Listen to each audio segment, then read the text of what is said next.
స్వర్గస్థులయ్యారు. మా నాన్నకి మా అమ్మకి 2003లో చెప్పారు, అమ్మ నేను ఒకరోజు పాలిటిక్స్కి వెళ్తాను. మా అమ్మయ్య మా నాన్నకి నచ్చల మాట. శుభ్రమైన కెరీర్ పెట్టుకొని పిచ్చేంట్రా నీకనే. కానీ నేను చెప్పలేకపోయినా. ఆ రోజున నేను సినిమాలని దృష్టిలో పెట్టుకొని ఎదగలేదు, సమాజాన్ని దేశాన్ని దృష్టిలో పెట్టుకొని ఎదిగాను. సినిమా నాకు ఉపకరణం అయింది కానీ సినిమా నా జీవితం కాలం. చెప్పలేకపోయినా ఆ రోజున. నన్ను చాలామంది, మీరు అందరికీ నాకు గద్దరన్న ఎలా పరిచయం అనుకుంటున్నారు మీరు? రాజకీయాల ద్వారా కాదు. గద్దరన్న ఖుషీ సినిమా చూసి మా అన్నయ్య గారిని పట్టుకొని మా అన్నయ్య గారి దగ్గరికి వచ్చి, మా పెద్దన్నయ్య గారి దగ్గరికి వచ్చి, మీ తమ్ముడిని కలవాల్సిందే నేను. మా అన్నయ్య ఫోన్ చేశారు, అని నేను గద్దర్ గారు కలుస్తారంటాను. నాకు గద్దర్ గారు అంటే ఇష్టం చిన్నప్పటి నుంచి, మా నాగబాబు గారి దయ వల్ల. సరే కలిస్తే ఆయన ఎంత క్షుణ్ణంగా ఆయన పరిస్థితి చెప్పాడంటే, అది నువ్వు దేశం కోసం సమాజం కోసం ఆలోచించేవాడివి. నీ ఏ మేరా జహా అనే పాటలో నువ్వు భరతమాతని సంఖ్యలలో బంధించి పెట్టావు కదా, నీ భావం నాకు అర్థమైందిరా అన్నాడు. నువ్వంటే నాకు ఇష్టం అలా తమ్మి అని చెప్పి ఆ రోజు నుంచి మాకు స్నేహం. అది నాకు అన్న తమ్ముడు బంధమైందని ఆయన చనిపోయేలోపు. అలాగే 2006లో నేను విపరీతంగా ఒక పిహెచ్డి కోసం, ఒక స్కాలర్ ఎలా చదువుతాడో పుస్తకాల మధ్యలో సినిమాలు చేశాను. అందుకే నా సినిమాలు మీకు నచ్చి ఉండకపోవచ్చు ఆ రోజున. కానీ నా జ్వలనాన్ని ఎక్కడో ఢిల్లీలో కూర్చొని ఒక్కళ్ళు,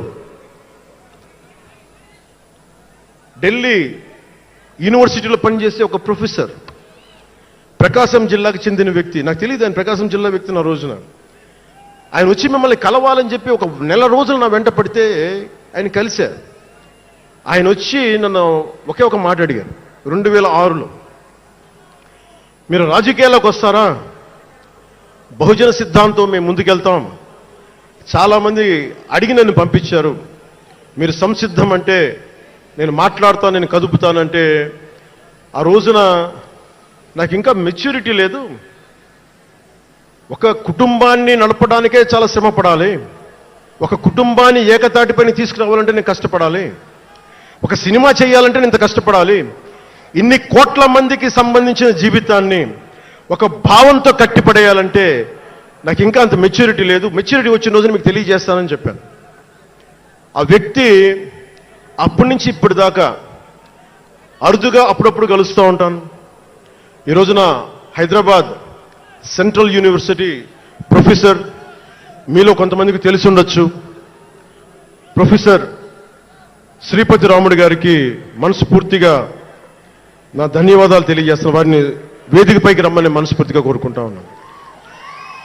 ఎందుకంటే మీరు ఓజీ ఓజీ అని అరుస్తూ ఉంటే, నన్ను సినిమాల కంటే కూడా సినిమాల్లో ప్రజలకి పనిచేసే మనిషిని చూశారు ఇలాంటి మేధావులందరూ, పోరాట యోధులందరూ. సో నాకు ఎప్పుడు కూడా ఆయన, ఒక నిమిషం, ప్రొఫెసర్ గారు మన జనసేన పార్టీ కాదు, ఆయన ప్రొఫెసరే. బహుజన సిద్ధాంతాల కోసం, అంబేద్కర్ ఆశయాల కోసం, అణగారిన వర్గాల కోసం నిలబడ్డ వ్యక్తి. ఆయన చాలామంది విద్యార్థుల్ని పిహెచ్డీలకి సిద్ధం చేసే వ్యక్తి.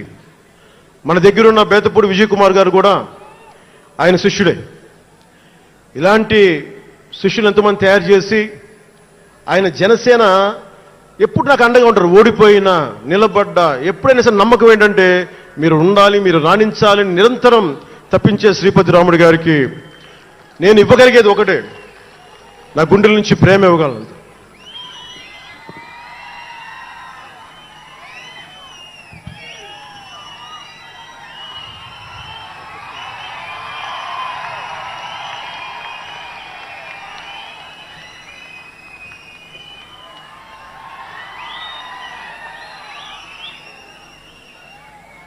అంటే కృతజ్ఞత అనేది ఎంత అవసరం, గుర్తింపు ఎంత అవసరం అంటే, మనం ఏదో అయినప్పుడు కాదు, ఏవి అవ్వనప్పుడు మనం వెంట నిలబడాల్సింది. నేను థ్యాంకింగ్ నోట్స్ చెప్దాం అనుకున్నా. ఎవరికి చెప్పాలి? ముందుగా ఈ సభా వేదిక కోసం పారిశుద్ధ్య సిబ్బందికి, నా గుండెల్లో పెట్టుకొని గౌరవించే నా పారిశుద్ధ్య సిబ్బందికి ముందుగా మీ అందరికీ